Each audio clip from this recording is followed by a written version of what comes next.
What if it's live? Okay. Then, oh, there we go. Yeah, yo. Welcome to another episode of Unapologetically Black, Never Broken, Always Empowered. I am Brittany, joined by my awesome co-host DeAndre and Rich. How y'all Gang. feeling? What's good? And we are being joined by Hilton George, the creator of Blerdcon. Thank you so much for joining us. Hello. So we always start with a mental health check-in. So I will start with you, Hilton. How are you feeling? How has your week been? Right. Everything in its best form for me is hectic. I like hectic because that means there's a pace of things that I need to manage, and things I need to manage are opportunities, it's business, it's progress. So I don't like a lot of downtime other than when I need to sleep or just have some inner peace. So if I'm zigzagging up and down the highway and running around in the meetings and all that stuff and barely skidding into podcasts, just running live, that's actually my sweet spot. That's my zone. So things are hectic, things are crazy, but in all the right ways. So I'm blessed, and I wouldn't ask for it any other way. That's awesome. That is awesome. Rich, how you feeling, baby? I have a tiny headache. Might be because I don't drink enough actual water. I drink things that are made with water. It might be. Try this, sir. This a little bit. I will try that. I've saved you some. I have some for you. Bit. This fire water. It's fire water. It'll. Other than that, it ails you. Y'all know same old. Motherfuckers don't ever want to work. So guess who has to go work? Me. Right? You bought into this franchise like, yeah, I'm about to make this money. Now you like, oh yeah, I'm about to chill. I got 3 stores. I'm about to just cool. I got employees. Like, we rolling. And then the whole store quits. I'm like, y'all have lost y'all. Let me find out about Rich. I did not know. In the middle of her 2-week notice, she says, "Oh, I'm sick. I can't come in today." Bitch. I'm sorry, I can't say that. Well, your wife said you can't say it, but the internet's okay. I said, bitch. Other than that, I'm doing good. People would rather deal with me than deal with her at work anyway. Customers love me, so I'm chilling. Great. That's what's up, man. I'm not even gonna lie to y'all. My week has been absolutely terrible between here, work, and life. It's just been a bad mix. But the Pokemon, though. I mean, yeah, that's been the highlight of the week. Pokemon. Yeah. So I haven't been. Pokemon review today, and they just talked more about their games, and it was fucking. Oh yeah, this morning that was really dope. I'm not gonna hold you. So Hilton, you don't know this, but we all met in a Pokemon community for Black Pokemon trainers. That's how DeAndre, Rich, and I originally met. So nice. Timer from now on. Yeah. Was this the 2017 exodus of the indoor nerds that went outside? The Pokemon Go. Waiting 3 days for their eyes to adjust to the sun. So exactly. Pokemon on the highway and in the middle of baseball fields and stuff. Which is wrong because we've had to put up signs. I was in the Marine Corps at the time when Pokemon Go came out. And I was in Japan, and they legit had to put up signs saying "Do not enter, will be shot," because people are walking around trying to catch Pokemon, but they're just aimlessly walking to different areas. Yeah.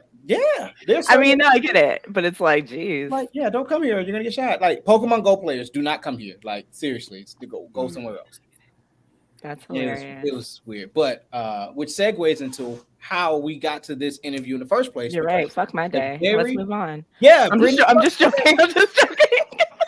No one cares. I don't have anything to talk about. Is it we didn't go full circle? Right. Go ahead and segue. We got that. We got to hear about you already made me feel like shit. You might as well tell us how. Go ahead, tell us. Other than just now, this minute, how's your day been? So actually, this has been the last 20 minutes have been the highlight of my day. I finally received my contract. I know. But the reason why my day was bad was more of like an emotional hormonal issue. So it was just me in my head.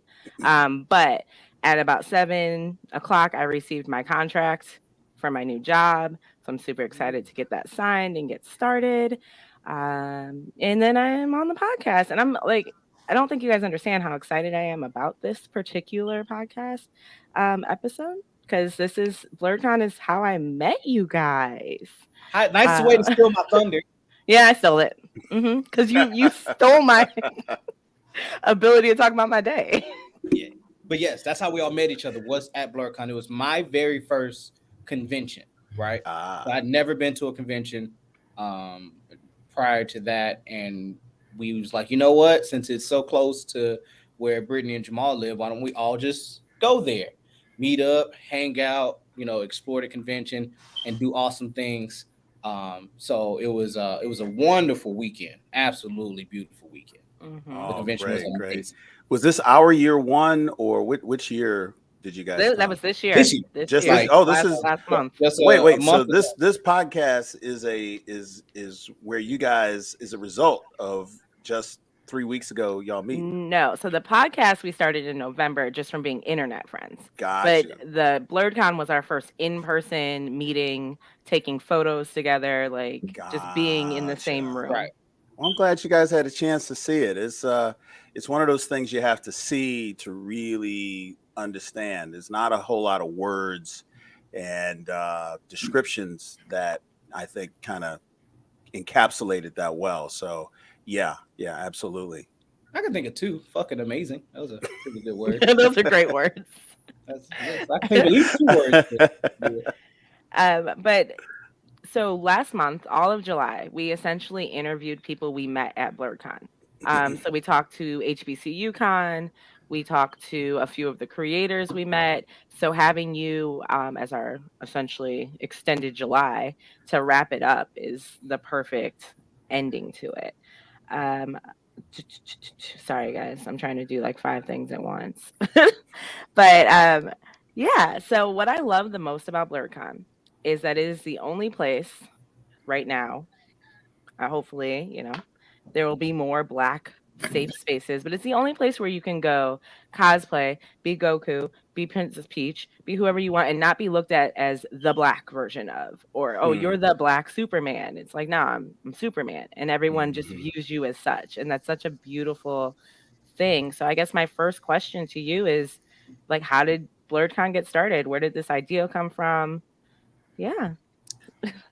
2014, I re-entered nerddom after a long hiatus of trying to pursue professional stuff, and I started going to cons. I just went con crazy once I discovered how many conventions were basically up and down the eastern seaboard from New York to Atlanta. And I just kept noticing, how many Black people there were in the nerd space. And I remember growing up in North Carolina and being among a very, very small handful of Black nerds. And I would have never guessed, during that time of my life that there would be so many people who were interested in the stuff that I was interested in. I was weaned off of, in Dungeons and Dragons and comic books from like age 9 and, fourth grade. I'm playing and Dragons and modules and anime before it was called anime. I was just, so into these things, and I didn't really have a community and I didn't have an outlet. And so I'm looking out, when you go to a New York convention or you go to an Atlanta convention, you see more people representative of yourself because these are larger metropolitan areas and they tend to be bigger conventions. But I would not see the reflection of Black representation in the panels, the panel presentations, like who are the presenters, what are the subject that is being discussed, who are the cosplay guests, who are the voice actors, who are the celebrity guests. It would be a con where it'd be like 30% Black people, and there wouldn't be anybody Black anywhere on the dais or on the stage or any of that stuff. And I said, well, it'd be really cool if if there was a con somewhere that focused on, Black geeks, Black nerds. And I have just to back up a little bit, I have a very, very extensive events production, management, and promotion background. Even back in college, I was a low budget puff daddy. I was doing parties and fashion shows and comedy shows and you name it. To this day, people come up to me and be like, "Oh, where the party at?" When I go to homecoming and stuff, I'm like, "I don't live here. I don't know where our party is." And I, with no sense of self-preservation, I kind of just said, "Sure, I'll do it." And that started a 2-year journey from there to 2017, pretty much, where I hit my man Haas, who's my co-founder, and said, hey, I got this idea. I know that you're like really big on business. You know how to do patents. You know, he went to law school. He and I went to college together, been friends for years. And I told him about it and pitched it to him. And he was like, yo, let's do this. And so we spent the next year and a half just completely underground, just getting, the trademarks and getting the domain names and locking down the venue and all that stuff. So by the time people heard the name Blerdcon, everything would already be locked, cocked, and ready to rock. And that's really how we came into the first year, which was 2017. And it was, we did triple the numbers we thought we would do. It was just an amazing, festival and gathering of people. And it's been growing and evolving ever since. Where was the first convention at? Oh, my first convention? No, the first has Blerdcon always been in DC? Yes, it's always been at the Hyatt Crystal City, and with any luck, we'll always be there. Okay. The pitch that I made to the city, the Economic Roundtable, the Business Improvement District, all of those organizations is that our plan is to stay here in Arlington, Virginia. The growth plan is to extend into area hotels in the way that you see with the Dragon Con, where there's multiple hotels and multiple activities happening across the street and all that sort of stuff. And that was always the business plan. So unless something drastic or insane changes, we will stay in the area that we are. Okay. What made you choose that area? Actually, I had attended a couple of conferences on my professional life working higher ed at the Hyatt Crystal City. And even then I was like, oh, I really like this layout. You got these tiers where the panel rooms and the breakout rooms are. You got the restaurant and another set of breakout rooms on the second floor. Then this dope lobby. And then there's another, level, which is now, the marketplace or the vendor hall. And I was like, it's got all of this space. It's really, really, really nice. Centrally located, metro accessible. It's 500 yards from the tarmac of Reagan National Airport. It's so close to all the access points to get there. And to be quite honest, it was affordable and economic in a way that DC proper is not. You think about the convention center and stuff like that. And so I decided to look at the Hyatt Crystal City and see what the pricing would be. And it turns out, and I didn't know this at the time, that several conventions had come through the Hyatt Crystal City leading up to an ending in 2011. And this is MagFest, Anime USA, and a couple other cons that had been there. And there were people there who remembered the conventions and were like, oh, those were really fun. And the people were really great. And so they opened their doors to us and made it work. Okay. Nice. So my first experience with Blerdcon was actually 2019. I was like 6 months pregnant. That was the year the AC went out. So it was the year the AC went out. Let me get a shirt. Right. So I guess my question is, in 2019, I remember seeing a lot of other guests like in the hotel that seemed like they didn't know what was happening. This year, it seemed like everybody was there for Blerdcon. Did you rent out the whole hotel or like book it all out? The first year we did not book all of the convention space. We weren't big enough. We were all at the lower levels, right? The second year we extended to the upstairs level, but we still didn't do as much of a buyout of the rooms. The Hyatt cannot allow us to purchase the entire hotel because they have contracts with the airlines and some military branches and stuff, and they have to maintain a certain amount of rooms. Yeah, so we're always going to have those 5 or 10 people that are kind of running around going, "What the hell is going on?" But it's a minority of people, and genuinely, they're kind of like half of them end up actually coming to the con because they're like, "Oh, we came here to tour DC and look at this really fun thing down here. My kids are going crazy. Let me go down here and get them a ticket so they can play video games and that kind of stuff." So we're trying to get as much of that space locked down as possible from year to year because quite frankly, when I see somebody who's not from the con staying in the hotel, I'm kind of like, oh, that's a room that could have been a Blerdcon guest. Right. So it's kind of like frustrating for me because I just want to do a full buyout. I just want to buy every broom closet, every toilet. I want everything Blerdcon. I want anime music playing in the bathrooms.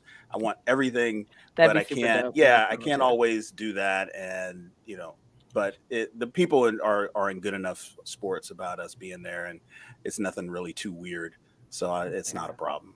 And that's in the Jamal saying that he met you at AwesomeCon, and you referred them to Blerdcon. Yeah, I go to all the conventions. I mean, any sizable con, I'm usually there promoting Blerdcon, or I'm doing a panel promoting Blerdcon. And I run into so many folks who have all these different experiences, and a lot of these are really touching stories. We take for granted, that for those of us who live in any type of major metropolitan area, that we see so much diversity and inclusion. But there's a lot of us, Black people and Black nerds, who live in places where there aren't a lot of Black people. And there are folks that come to Blerdcon that have never seen more than 5 Black cosplayers in a room. Mm-hmm. And then there's thousands of them standing in front of them, and they get overwhelmed. And sometimes they laugh, and sometimes they cry, and sometimes they got a hug, and sometimes they go hype and go crazy. But whatever that reaction is, that's what they take with them. And then I'll go to New York and I'll bump into somebody and be like, oh my God, I was at Blerdcon and I had this experience and blah, blah, blah, blah, blah.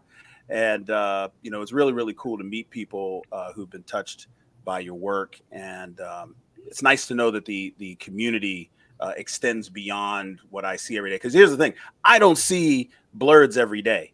Right. I am in my car, I'm on my computer, I am in my lair, and I come out to Blerdcon, and then it's like everybody like, oh, hey guys, so it's just as much a thrill for me as it is for a lot of y'all. So saying that, a couple years ago, like when I got back from Blerdcon, I asked a group I was in about Blerdcon and started to hear a whole lot of stuff. And they brought up a quote that you had said a couple years ago. It was, anybody can be a Blerd. Was that like misquoted? Was that direct? Like, could you elaborate on that? Yeah, I never said it. It's like saying 2 + 2 = 6. It's just mathematically, it just doesn't work. You either put the Mento into the Diet Coke and it explodes, or you put it into the vodka and it does nothing. It doesn't make any sense. We had a lot of folks that were skeptical about Blerdcon in its inception year, like that first year and a half. And, sometimes people online get really irresponsible and they take things too far. Mm-hmm. And this was just one of those things that caught on. And it's like there's a political term for it's called a zombie lie, and it just won't die. Like, the 2020 election was fraudulent. Like, there's going to be people 100 years from now on the Republican side who are going to keep saying that, no matter what math you put in there, or no matter what evidence you put against it. And this is one of those ones that people throw out. There's never been any attribution to this. And I actually let it go for a long time because it sounded so ridiculous. Like, no one's going to believe I said that. And the next thing you know, it like pops up online and people are like, oh, hey, you said anyone could be a Blerd. I was like, when did I say that? Like, when my friend told me that you said it, oh, here we go. But it's just one of those things. Like to answer directly from you, because I'm like, there's no way in hell anybody. you just gotta, take it in stride, and it's one of those things that's like, I don't even get mad at it, because the people who like believe it and use it and repeat it are not people that are friendly to the con or fans of me personally anyway. So I'm not like losing friends around it, but people do kind of like, somebody said that you said this thing, and I don't think that 2 + 2 = 6, but blah, blah, blah, blah, blah. And then, once you kind of just dismiss it, then people go, yeah, that kind of makes sense. I've said some stupid stuff. Don't get me wrong. If you find the right quote, Hilton said some dumb shit over here, right here, but never that dumb and never that backward. And I cop to my stupid stuff. I talk a lot. I'm in a lot of spaces with mics in front of them. Anyone with a cell phone could probably catch me saying something that sounds crazy or, is off key or off color or inappropriate, whatever you want to call. And I guarantee you there's some of that out there. This just doesn't happen to be one of them. So it's good to have it. Joe asked, how long did it take to make Blerdcon a reality from your idea to day one? This is a business 101 thing. The first thing I tell people who come to me, and I do have a lot of folks for, a lot of new cons will come to me for advice. And the first thing I tell them, shut up, stop talking, stop expanding your circle, stop blabbing about this, because this is how you get your ideas taken, until you get your domain names locked down, your social media locked down, your patents, your trademarks, all of that stuff, your dates, all of those things have to be locked in before you go out promoting. And there's a lot of cons out there that are out there promoting that don't own their name, don't own, their IP. And that's dangerous, because these things will grow. This is something that the community needs, right? Right. And we have to be responsible enough to make what is an initial sacrifice. It ain't cheap to buy a domain, especially if it's one that sounds kind of catchy and somebody had already thought of it and they bought it and they're sitting on it and waiting for you to come along and so they can charge you $2,000 for it. And that's what happened with Blerdcon, but hey, it's one of the things you have to do. So that's why we for almost a year and a half worked behind the scenes, never said the word Blerdcon out loud to anybody, just so that we could have all of our ducks in a row. And then it was really about trying to figure, where the community was. The community was already there. Black nerds were already out in the con space, but they hadn't really had a singular coalescent event where they could come in and shape it with their votes and with their feedback and all that sort of stuff. So we weren't really sure where the community was. So it took some time to kind of, we threw the kitchen sink at year one. Like, we planned a lot of stuff. And it took a couple of years of refining and trial and error, but the community will let us know what is important and what is not. I'm a control freak, and I'll look on a schedule and be like, well, what happens when they walk out of the comedy show? What's going to be next? There's nothing on the schedule. And then you think like, oh, people just want to hang and talk. Maybe put a DJ in the arcade atrium. So people can come out of the comedy show and they go right into the Cupid Shuffle or the two-step or twerk, whatever they want to do. People will make their own fun. They will make their own connections. They will make their own memories. They'll make their own experiences. We just have to build around it a structure that allows for that to happen and all the basic components to make that happen. And whenever we do that, we are the most successful. But it took me a while to learn that. Having a mission and doing a business are two separate things. And there's a lot of people out here who have a mission, and God bless missions, because we all have it. Even Blerdcon has a mission, but the business side of it is often not as easily digestible and easily understood as the mission. It's if you wanted to do this, you'd have to be ready to lose half of the friends that you have now over time, because you're gonna have to tell a lot of people no. And that's the hardest thing in a friendship. You want to find out who people really are, you can either give them power or tell them no, and you will find out exactly who they are. And I'm telling you, I lost a lot of people who were waiting for, Blerdcon to be that thing where they get to step up and do this or this thing that didn't quite come around the way they hoped it would. And it was a hard thing, because I had a lot of really, really good friends. I was a cosplayer.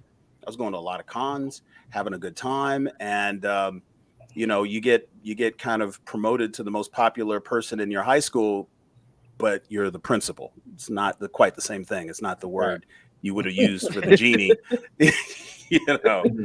So, yeah, I mean, long story short, this was just something that I had to make a decision that I wanted to do.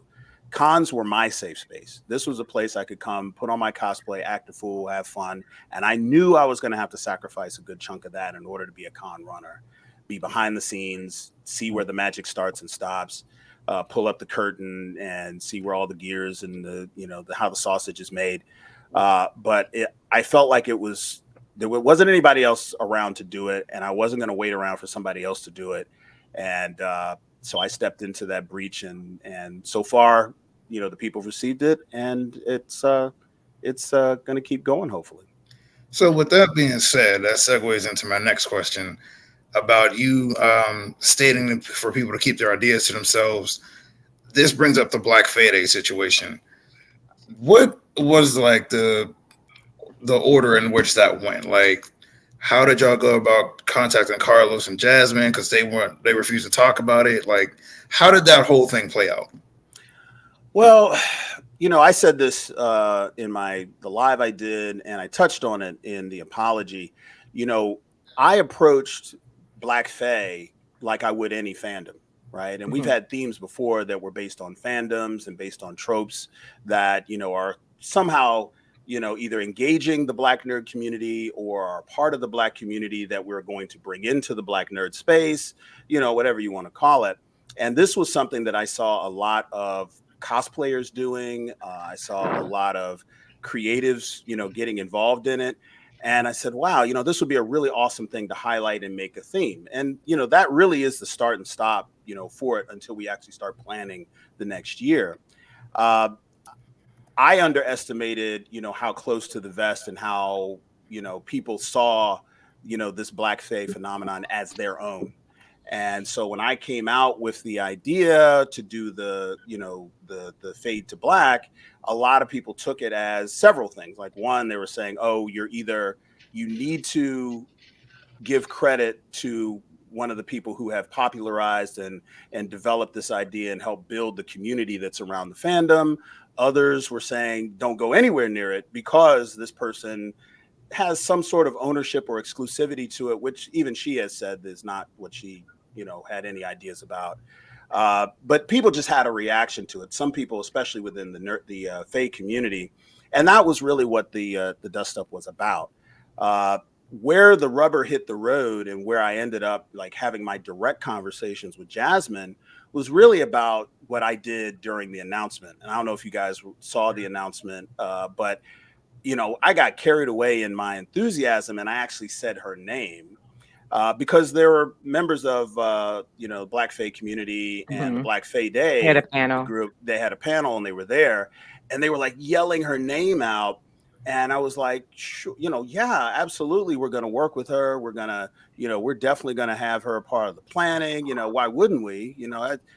Delegation is part of the fine tuning operations of being a con chair. Like, I'm not a member of the Fae community. I'm not going to try and create anything out of whole cloth that's inauthentic.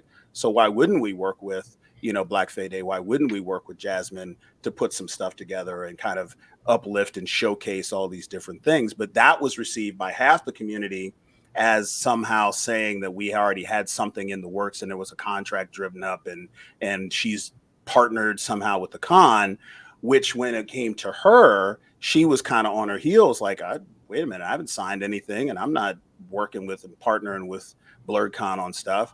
And so she had to do a lot of PR and she had to do a lot of phone call and she had to deal with all these calls and emails, which is bad enough on its end, but she was recovering from COVID too. So she was really not having a good time being on the phone and doing all of this stuff. And that was because I was inarticulate in how I put her name out there in the moment. And, that kind of really took her on her heels.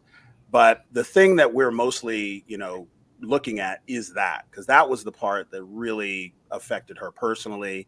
And the communications we've had directly have been positive. And, there's a proposal on the table and, it's in consideration and all of that stuff. But yeah, I think at the end of the day, it was mostly a misunderstanding. People will feel one way or another about it. But this is a theme, and it really depends on, what resources we come across and who's working with us as to how this will shape out for next year's theme. But the vast majority of people are super excited about just having this being out in the front and being an opportunity to kind of showcase this, this fandom and this cosplay and the stuff that people are already doing, which was the reason that we wanted to, use that as a theme for the following year anyway. I appreciate that because I was one of the people that viewed it as you stealing our idea initially, which is why I was excited for these two interviews so we could actually like flesh the whole issue out. Yeah, it's a real, fine line. There are people who, don't necessarily go 5 degrees into an issue, because when people say, oh, you're stealing an idea, and it's like, well, we're not doing anything with the idea. We didn't change Blerdcon to Black Fae Blerdcon or something along those lines where it's a permanent part of the con. We have taken on a mission and taken on a task that is going to take as many aspects of the Fae community and uplift them and showcase them. That means, blocking out some programming slots exclusive for, Fae programming, some guest slots for people who are part of the Fae community, get some thematic activity, maybe encourage that to be a part of the cosplay contest. All of this at the end of the day will broaden the awareness and create a bigger platform for people in that community to kind of come in, show their stuff, educate people about what is a very intricate and detailed and deep and rich, storyline and history to folks who might not otherwise encounter it. So at the end of the day, we're hoping that Black Fadom will be better and more well known and have a broader footprint because of the efforts that we've taken or will take for the 2023 event.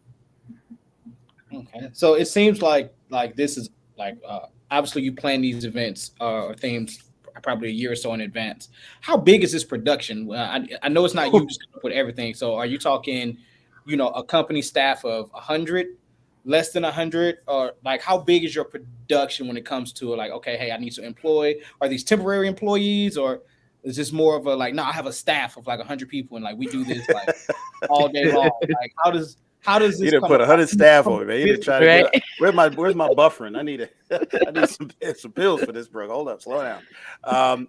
No, we actually partner with a lot of community groups. Like for instance, the anime screening room is run by DC Anime Club, and Chris Wanamaker runs that. If anybody remembers way back in the day, this brother won this award for America's greatest otaku. So it was really cool that they came on board, and they really, really love and they're really passionate about the anime screening room. And he's really conscientious about what titles they show and what they can premiere. And he's really animated about it, no pun intended. But, we also have a couple of other partners that come in like MagFest, and MagFest kind of brings, that added cultural side to the video gaming piece where they bring in, the retro cabinet games, the console games, a lot of those.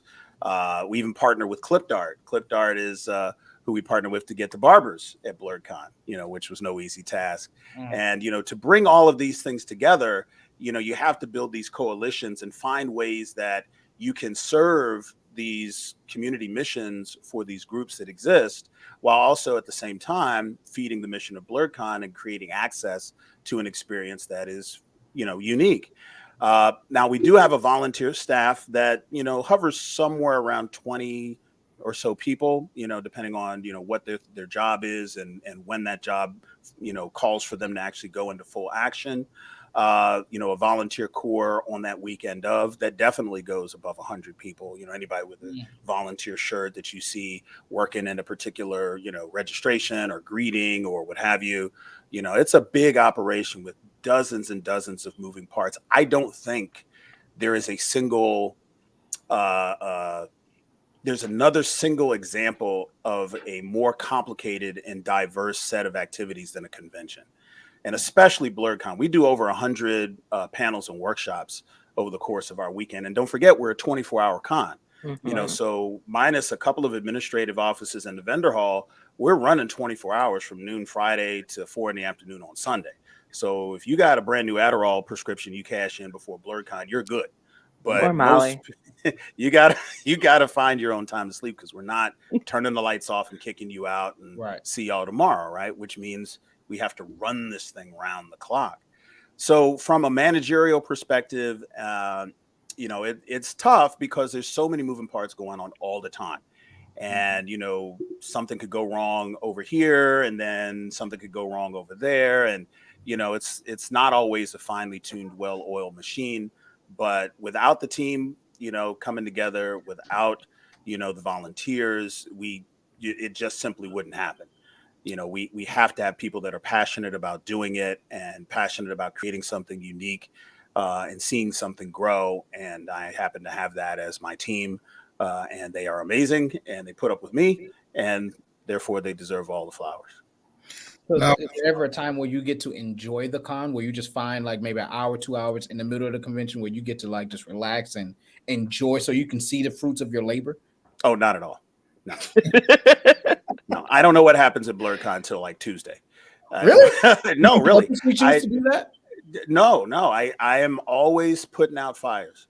I'm always running around. And if I'm not actually putting out a fire, I'm just coming down from putting out a fire, and I'm just putting myself in a place where if a fire starts, I can be easily found, which isn't out in the con. If I'm out in the con space, it's the Hey Hilton show. Like, oh, hey Hilton, come on over here. And, oh, hey, what's up, Hilton? And then if I'm in that, I'm harder to find if there's something going wrong. Yeah. So I can't really kind of lose myself in the convention. if I can find a place to like hide and eat, even if it's in plain sight, that is where I'm putting most of my energy. Like, where can I sit down where I can bite this rib more than twice before somebody comes up and taps me on the shoulder? And, you know, if I can find that spot, it's a different spot every year, then I'm happy. But most of the time, no, I'm really, I can't lose myself in the convention. And that's just the nature of the work, because you have to, you know, you got to be sober. You got to be ready to deal with anything that goes wrong. And you're the point person for everything that goes wrong at the time. So I don't really get to experience the convention in the way that everyone else does, but so is life. You speaking on representation earlier, and correct me if I'm wrong, but I read up that you did a couple years in the Army from 91 to 93. Yeah, that was me. 4 years regular Army. Okay. Now Rich and Jamal, our producer, are also vets. So have you ever thought about incorporating some type of representation for Blerd veterans into Blerdcon? You know, we've thought about ways to do it. The challenge is that blurs in the vet space aren't that much different than blurs anywhere else. The only thing that really, you know, indemnifies a blurred in a veteran space, in the military space, is that they're physically on base and in uniform and can't really tote around a little fuzzy bag full of multi-sided dice in case a game of, you know, Dungeons and Dragons breaks out, you know, the way a normal weeb would be able to do. Right.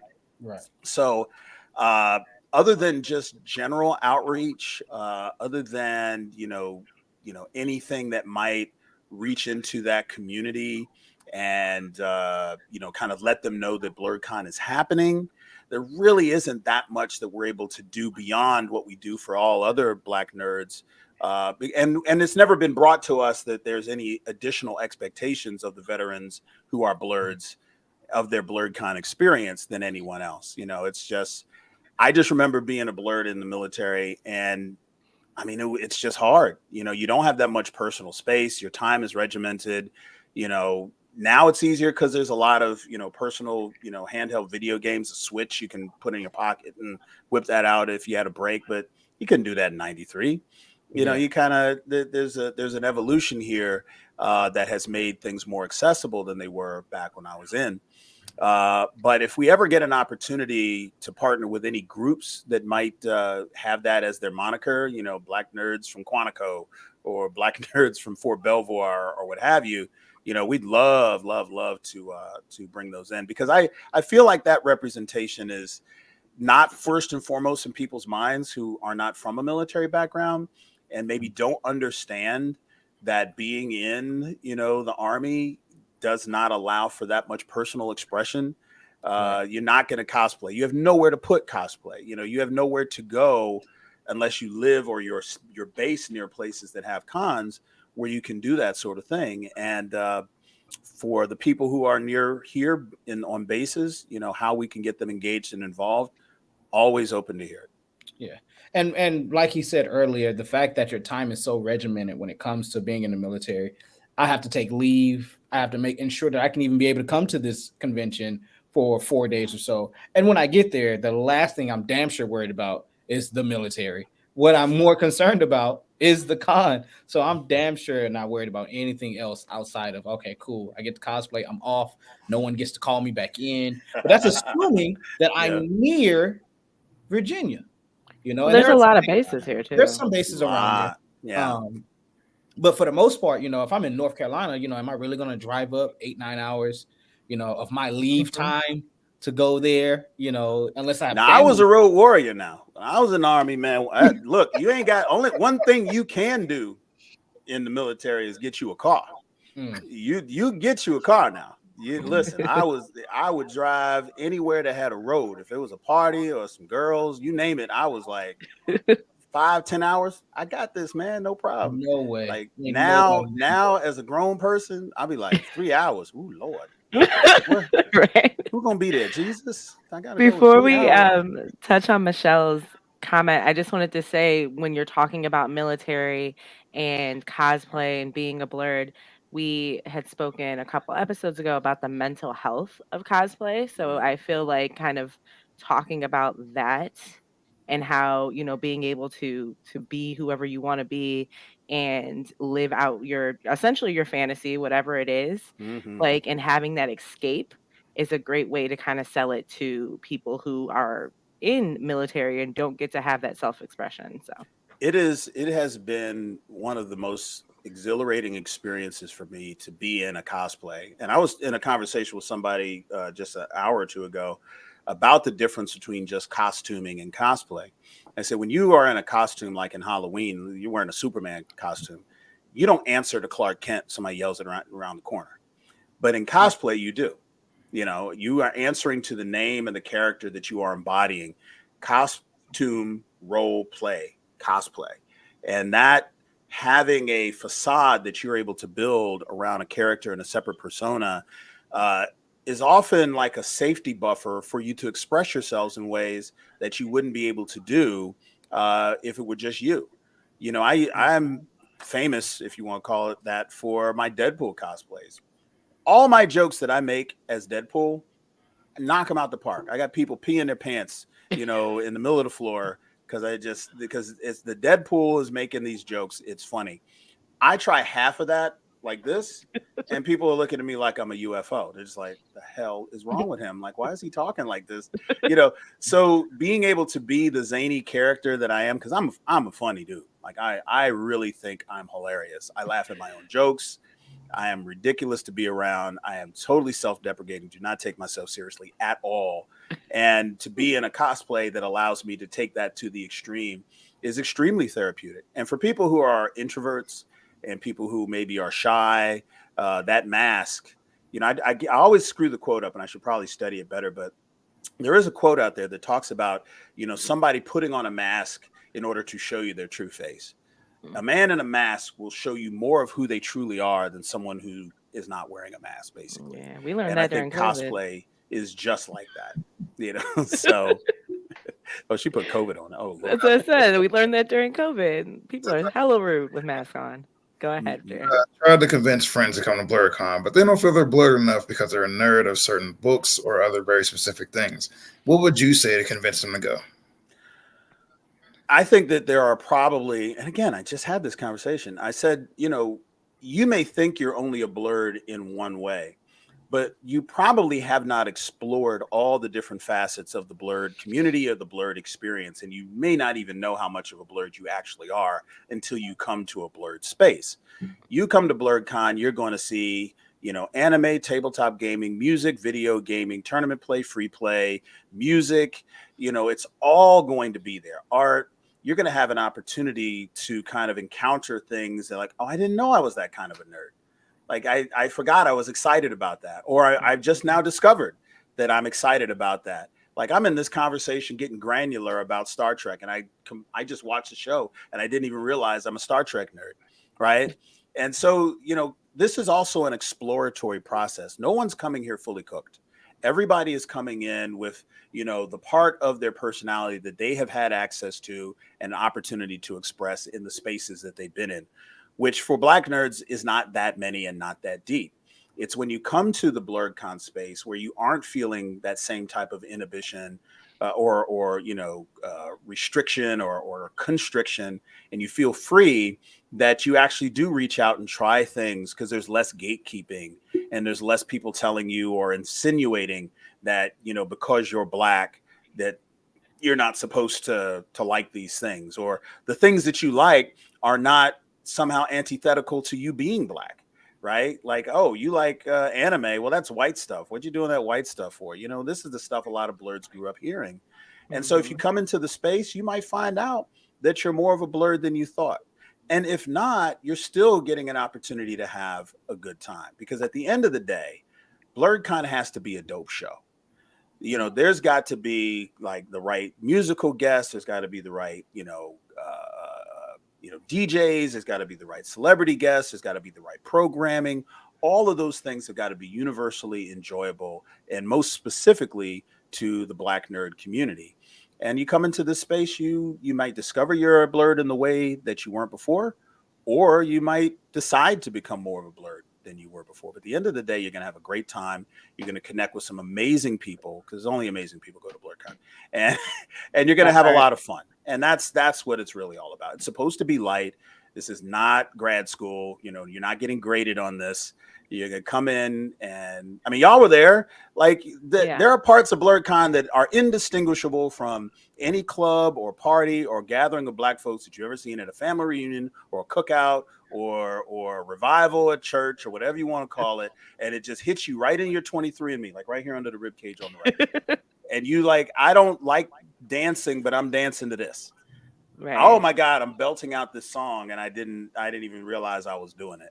You know, you're always, there's music everywhere, there's food everywhere, there's Black people everywhere. It's just something that I think everybody should see, and no one I know who has experienced it has a bad time. And that's really the thing you should say to convince them to come on. Yeah, the DJ on Friday was lit. Like, absolutely. Yeah, everybody has a favorite DJ, and the DJs are places where DJs ain't supposed to be. Like, here's a DJ playing music over top of, you know, food at the food truck rally. Mm-hmm. Like, what's going on? Like, who asked for that? Like, there's a DJ playing, you know, anywhere I see that I can't hear music. I'm like, can we put a DJ over there? Like, you know, that's me. And that's why I have like 20, 30 DJs just kind of floating around, and they just waiting for the call. Like, I'm up, boom, you know, and then they go and set up, and then all of a sudden there's music and partying happening, because music is one of our things. It's one of the central threads that teach us and tell us how to feel in moments. It helps us remember things. It creates memories, and all memories are moments in time that are attached to an emotion. You remember how you felt about something more than the something itself, right? Mm-hmm. You know, you bite into a fried fish sandwich and see someone that you've never met in person but have known online, and then Frankie Beverly and Maze comes on at the exact same time. You will go to your grave remembering that moment, right? Mm-hmm. And it's my responsibility just to make sure all those components are. I got to get that guy a fish sandwich. I got to make sure I got to bring the Frankie Beverly in, and then the people come in and make sure they can all see each other, and then these moments will happen, and that will be what you put on your shirt. My Blerdcon experience was. That was essentially me. It was my first, like I said, my first one, and I was just amazed by the amount of people that showed up and that all had cosplayed. But I was more specifically amazed by the number of old people that actually came. Wait, whoa! How old are we talking here, sir? Okay, I'm 32. Okay, so anybody 40 plus is old. You sound like a child. He said old, not older. He said old. Old. Like, but nonetheless, 2020. There were a lot, and I mean plenty of them. Like, we're just. And it just baffled me, because I didn't think anybody like in their 50s, like Black people in their 50s, would actually like anime or, you know, or cosplay or stuff like that. Where I grew up at, I was under the natural assumption it was kids like me, or, you know, or my generation of people. But when I got there, I was like legit amazed. I was like, this is cool. Yeah, the fandom goes back, you know, so much further than the title and the name. And Black people have been nerds as long as the word nerd has existed. We just didn't necessarily title ourselves as Blerds. You know, we didn't necessarily, you know, gather in groups. We kind of blended in with the community that was around us, and just kind of tried to have as much fun as we ever could, even in places where we might have been discriminated against. But the OGs, you know, there's people in their 60s that come to Blerdcon. There's parents with grown kids that come in. And it's just really awesome to see them, you know, and hear their fandom and everything. Because when you see them outside of their cosplay, you're like, there's no way in the world. If I saw you at Wegmans, I go, oh, there's a Blerd family over there. But then they come to Blerdcon and they're all dressed in My Hero Academia. He's 60 years old and wearing My Hero Academia cosplay. I'm like, what do you? Yeah, love it. They're gonna get on you, Rich, about your ageism. I'm just letting you know. They'll be okay. I've learned today that people are going to be sensitive about whatever they choose. That's hilarious. The other thing, Rich, that you pointed out that I thought was in general a great thing to mention is that anytime you are in a large space of people, specifically Black people, there's always like, what's the word I'm looking for? I guess like it's assumed that there might be some sort of like friction or a fight Oh or some sort of yeah, like chaos. there was Um, none. yeah, and Rich was like, "This is I surprising." was absolutely baffled. 3 days of black people being 24 around each hours. other, and not like there wasn't even a disagreement. Like no one, there was no loud yelling outside of like the typical like, "Hey, could you at least ask before you take a picture or stick a camera in my face?" But outside of that, I feel like that's just like Common sense. common sense, bro. Like don't just shove it. He's waiting for the Boondocks moment. Somebody throw a chair. And A nigga moment. I was waiting on that, and I said, "No, I'm not gonna say it on here," but I said that when I met them, I was like, "It hasn't been a single moment like that, like not one. It's 11 o'clock. People that had drinks. It's midnight. It's 2 a.m. Not a single one." Man, you got to remember that we're still nerds. And nerds in general get along. You could say the same thing about most anime conventions or gaming conventions. Like, I can't think of a time where you saw like a fight or any type of yelling or screaming match happening in any con space. I mean, it may have happened and somebody could hit Google and prove me wrong, but I never feel like that's the atmosphere. Mhm. And the fact that, that nerd component of us having such a common thread being in this space. And I think that's also another thing that we need to think about when we think about what is a safe space. This is a safe space because the people are all interconnected. And even though I might not understand every nuance of One Piece, it doesn't mean that I'm not connected to the anime fandom, and our connection through that is unspoken, and I don't have to start every conversation from scratch because I can see it on your shirt or on your hat or on your cosplay, and that interconnectivity kind of throws us into this wonderful bucket of people that are just enjoying being around one another. And I've had those thoughts too. I was like, there's no other place in life that I've seen this many Black people with alcohol access and partying and other stuff going on, and women scantily clad, in places where people might not know what the line of consent can be or not be, but we do really well with Blerdcon, where there isn't any conflict. Like there isn't that moment you're talking about. Right. There's no club that I would not be looking over my shoulder if there was 6,000 Black people in a club. I love my people, but I'm like, all right, what's going on there? Like, whoa, that guy's getting animated. That guy's talking with his hands. Who's he talking to? What's happening? Is he excited or is he about to punch somebody? Hold up. All of those things every time you go out, and then you go to a place like this and you just see that zen that kind of comes over the crowd. It's not even something that even enters into your mind that something beautiful. Like that could happen. Yeah, and it's a true and that lets me know that people are so relaxed and everyone's guard is down. I mean, people got beef. I see people walking around that eat each other alive on social media, but walk by each other and I don't even know if they make eye contact. Like they don't want to have beef. Right. Like they want to do the anime character burner account on Facebook and talk smack about people. What every human is human beings. They do stuff like that, but they don't want that to carry over into the real world. They don't want to ruin their good time, get kicked out of the con, banned from the none of that's too out of line. And the fact that that's the context of even the people who don't like each other, in a space like Blerdcon, tells me that we're creating the proper atmosphere. No, you mentioned safe space, and as somebody with sensory overload, what would you intend to do to try to make that a little bit easier on them the next year? Because I found myself having to go and step outside a few times throughout the day. Okay, so what I recommend that you do, there is we have a vendor that and sponsor called Quiet Ordnance, and Quiet Ordnance has got these headsets, and they're usually up on the second tier Tidewater level, right above the lobby, set up with these cases of these Bluetooth headphones that are usually set up for silent discos.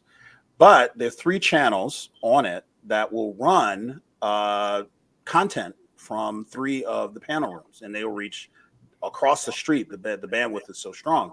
That is a way to tune out the music, and the crowds is listening to. I mean, it sounds like NPR because everyone's talking into the mics and all this sort of stuff, and people are speaking calmly. So you can still be in like the video game arcade atrium where the DJ's loud and people are having a big party and, you're playing a game, but in your ear, it could be, all things considered type of a thing happening. And that can kind of help bring things down.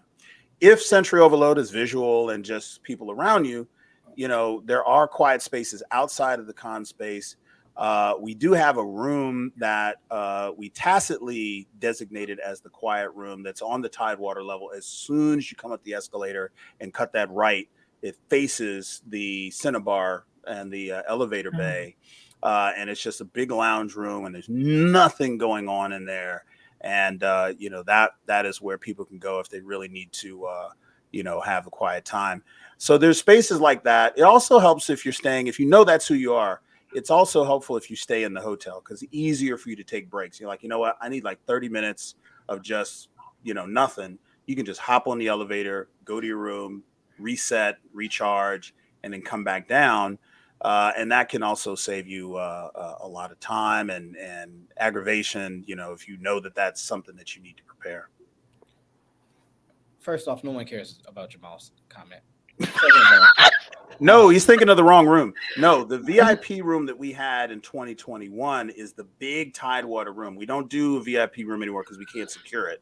But there's a little room that's like right next to it, and there's no TVs on in it or anything. Nobody was going in there.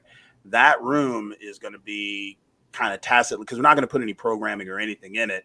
But we're going to make that the quiet room for people who just need to come, sit tight, maybe charge their phones, something like that. And that'll be available to everybody. So have you guys ever gotten noise complaints from guests that weren't a part of the con? No. From the hotel or anything like that? No. The hotel does a really good job of making sure that the rooms that they know are not a part of our block are way up above the 14th floor. Okay. So all that noise from the arcade atrium going up the elevator shafts, it hits about the 14th floor and then it dissipates and goes away. So from the 14th floor to the 18th floor is where they will tend to put, all the non-Blerdcon guests. And then the first year they didn't know to do that. And then and they did get some folks kind of like, hey, I can't hear. But since then we have not had any issue. Okay. That's great. I love the small attention to details that you guys had was things that I loved, like the signs that said cosplay isn't consent, like just little stuff like that says, I know it's not that type of vibe, but here's a warning anyway, just to let people know. And it was just little nuances like that I was like, this is legit. And I would point stuff out all the time. The vendors were almost on point. Some of them were way left field, but it's funny because there's a fandom for every type of vendor. And sometimes I'll see some of these vendors that are saying, hey, I'm thinking about coming to Blerdcon, and I'll see what they're selling. I'm like, oh, but then I'll do some research. I'm like, oh, I guess there are a lot of Black folks that's into, whips and chains and collars and stuff. And they'll sell out. Like, on my mind, I'm thinking like, ooh, how does it look? A Black nerd convention selling collars and whips and handcuffs and stuff, like, is that going to be taken as a racial thing? But the FET community is very, very, is one of the Blerd, communities that are there for representation. You see it in the programming. They talk about these things, they have these discussions and they're very open and safe. And it's like, I got to remember to step outside of myself. It'd be like, oh, that's not something that I'm into. But I can't assume that I speak for all Black nerddom when I see it. And then boom, it's a hit. And then people come and they're like thanking me for it. I'm like, I didn't do anything except not stop it. That's the only thing. Don't thank me for anything. This is a natural evolution of the con that I allowed to happen. That's all. Are there vendors that you turn away where you're like, nah, that doesn't really fit with the theme, or or just other panels that really fit with what we got rolling? Like, I'm assuming you have stories about that. Listen. There are some. So there are vendors who can come and set up at normal flea market style cons. Like, you ever go to a con and it's really just a giant vendor hall, and it's really not much more than that. You just kind of walk through and there's people selling stuff, and sometimes it's nerd stuff. Sometimes it's just, I live near this convention center stuff. Like people who sell like weapons, people who sell like legit sex toys, Like, you can't have that on a table in a vendor hall. Like, you can't, just, you know, There's children there. big, yeah. Well, not just that, but there's a lot of people who clutch their pearls. Like my man DeAndre, he might look and see something and be like, "Oh my goodness," and then he'll throw his whole mind off for the whole con, thinking about like that's what they want. Like, no, we gotta be careful about that sort of stuff. But the funny thing is that the wilder and crazier that individual with that thing is, the more bold they are with it. Like, oh man, I'm gonna come sell out all this stuff at Blerdcon. I'll be like, oh, please don't. Like, don't. Please keep that on Etsy. Just just don't, because I gotta explain that. Somebody's gonna take a picture of it and it's gonna be like hashtag Blerdcon, and then I gotta, be on a show like this going, well, what do you call it? Reciprocating tentacle dildos with, oh, ma'am, please, So there are those moments, but for the most part, we do get, as far as the vendors and the artists, they know who the audience is, and that's becoming more and more apparent and more pronounced. And, the people who come and maybe we're selling something that was a little left or right of center and it didn't sell, they didn't come back. And then we replaced them with somebody else, and then they made money, and then they came back. And it just kind of like, it's a constantly improving, self-correcting process that, as long as you keep going, it will get better and better and more refined. And that's just one of the things you got to keep an eye on, because like I said, I can't have everything. Where's your line or your thoughts on trying to keep Blerdcon as black as possible, right? So I'm not saying that other people and other ethnicities aren't allowed to come, but when it comes to representation and things like that, when it comes to vendors or just different panels, is there a certain line like, hey, I want this many black panels, and then okay, we'll allow maybe 1 or 2 white people to have a panel, or is it more like no, we're focused solely on our people? That's a really good question, because that's a constant thing I got to keep my eye on, because the panel submission portal doesn't have like a race or even a gender tab. All we see is the subject and the name and the social media of the person who submitted it. Now, if we can often take the time to go and let me look up this person's name and blah, blah, blah, and then can kind of get a sense of who they are and what their background is. And it can be kind of daunting at times, because there are professional panelists. Like there's people who have they got a deck of panels and they'll submit 10 of them rapid fire, and they didn't read the Blerdcon ethos and they didn't go to the website or anything. They just filled out the form, and they probably did the same thing at the next con and kind of ferreting those out, because we want to make room for the community to speak. The programming is the lungs of the community and of the con. This is where your voice is heard. We say yes to the panels that most cons say no to, even the ones with the reciprocating tentacle dildos. Like a panel it's easier to get a panel on that than a vendor table. You know what I mean? So we look at things that are engaging to the Black nerd community, and we also are considerate of Black nerd because we're not just Black and nerd, just like we were talking about earlier. You're Black and nerd and veteran, right? And there's Black and nerd and LGBTQ, and then there's Black and nerd, and you might be biracial Asian or biracial white or biracial Latino. There are parts of your, person that as a blurred bring into discussion a lot of the subjects that you would find amenable to almost any, background. And for some of those, it's actually hard to kind of curate. In the first year, I didn't have any pronounced gay, lesbian, LGBTQ panels or workshops at one point. And so I go to the people who I know are gay, and I'm talking to a gay cosplayer, like, would you be interested in doing a panel as a gay cosplayer? They're like, well, I'm not in the closet, but I've never considered myself a gay cosplayer. Like, I don't know how to feel about that. Like, just because you are a member of that community doesn't necessarily mean you want to represent that community at a con, right? Now, some people do. And when we get those, we definitely try to make sure they get highlighted and get an opportunity. But trying to curate that list so that, we are representing the ethos of the con is a constant thing. And then when it comes down to how Black can you make Blerdcon? Well, I mean, year one, that would have been an open question, because we really had no experience with cons that were doing this, and we hadn't heard back and feedback from the community. At this point, I don't think there's anything that we could do to make Blerdcon any Blacker than it is while risking anything with the con. I'll tell you a story. Year one, I got a call from a company in North Carolina, or it might have been South Carolina, that sells pork rinds. And and I'm thinking to myself, they're going to drop 800 boxes of pork rinds on the porch of the Hyatt Crystal City. Is that something that this community is ready for? Would that seem like cartoonish for us to be sponsored by a pork rinds company? You know, would that just be too far out of pocket? So we said no, because we wanted people to take us seriously, especially Black folks. And if you come out with a con that's like, yeah, sponsored by pork rinds and chicken wings and all this stuff, you know, people who hadn't had the experience of that and seen it, right? They could be like, oh, they out here playing.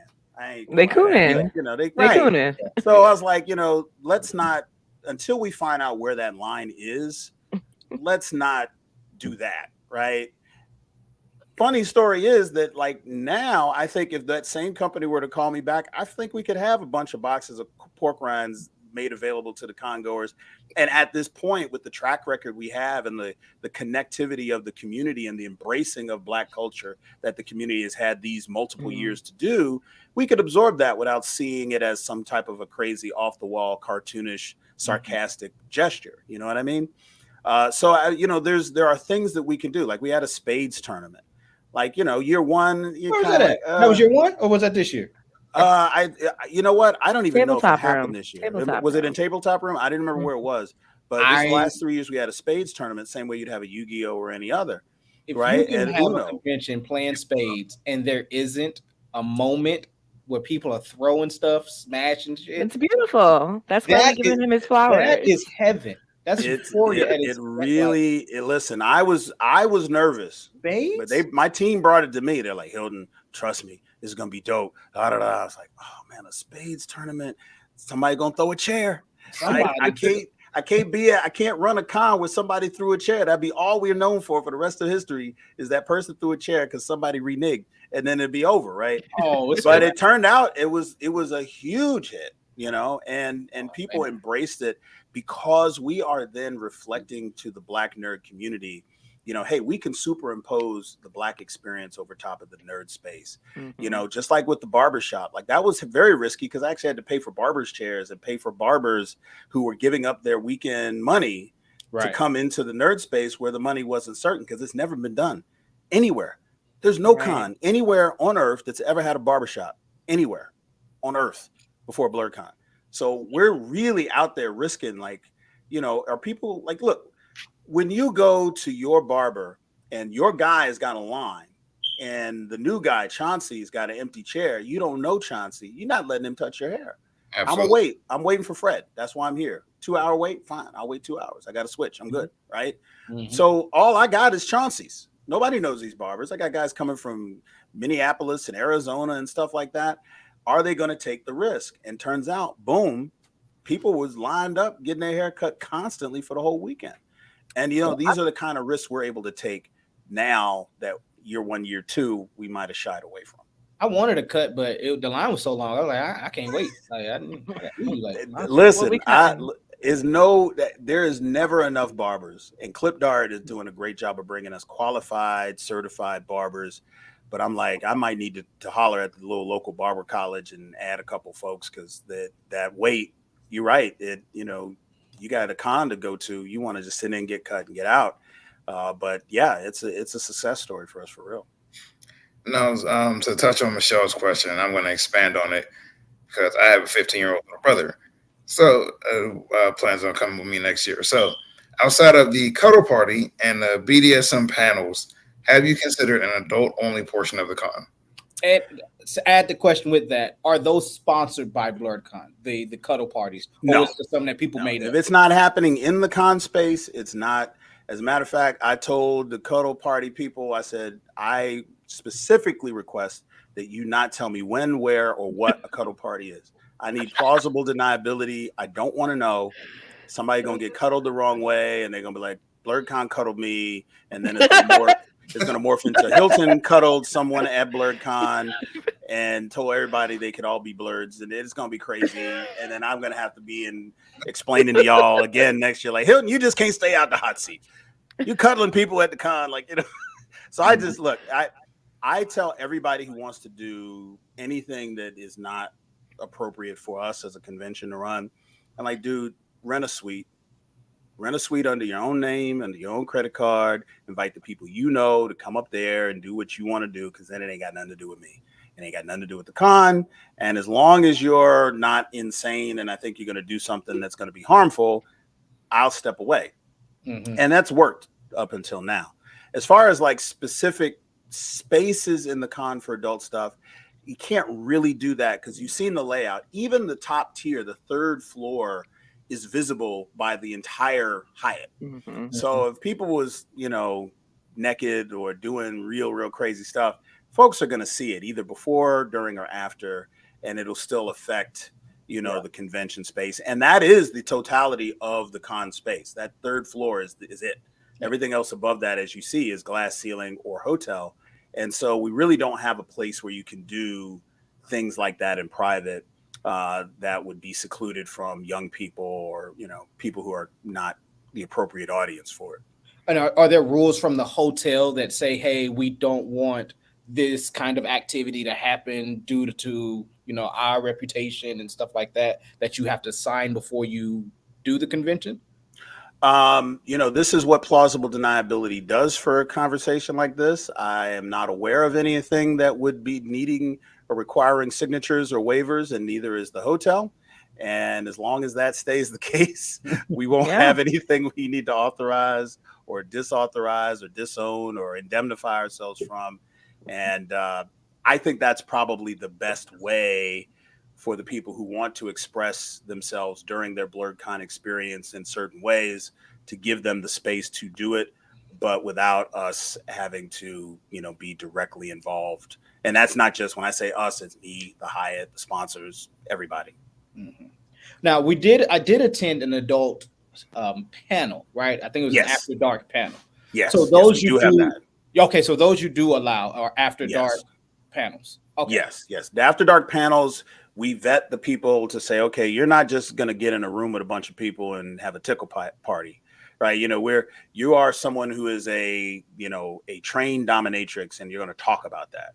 Mm-hmm. Or you have a panel of OnlyFans, sex workers that are going to talk about, OnlyFans versus Fansly, or getting started in that business. Like those we can vet. And those are discussions that people actually sit down, show up for, ask questions. And I mean, they're our most popular panels, actually, because these are the subjects that no other con is saying yes to. Right. Like, nobody is going to allow any sex workers to get on a panel and talk about sex work and write the word sex work on the program. So when you look it up, you see what it says. There's no con on earth that's doing that.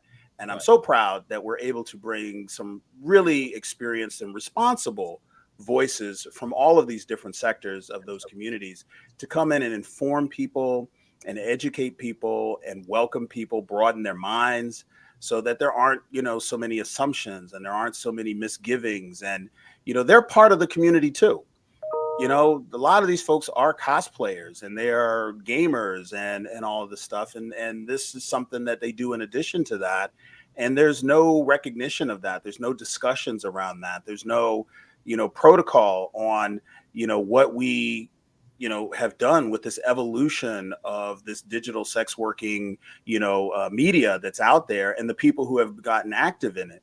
And so those things are really important. And I think we do a really good job of bringing those out. And yes, there's an entire sector. It's called Blerdcon After Dark, which is pretty much anything after like 9:30 on any of the two main days.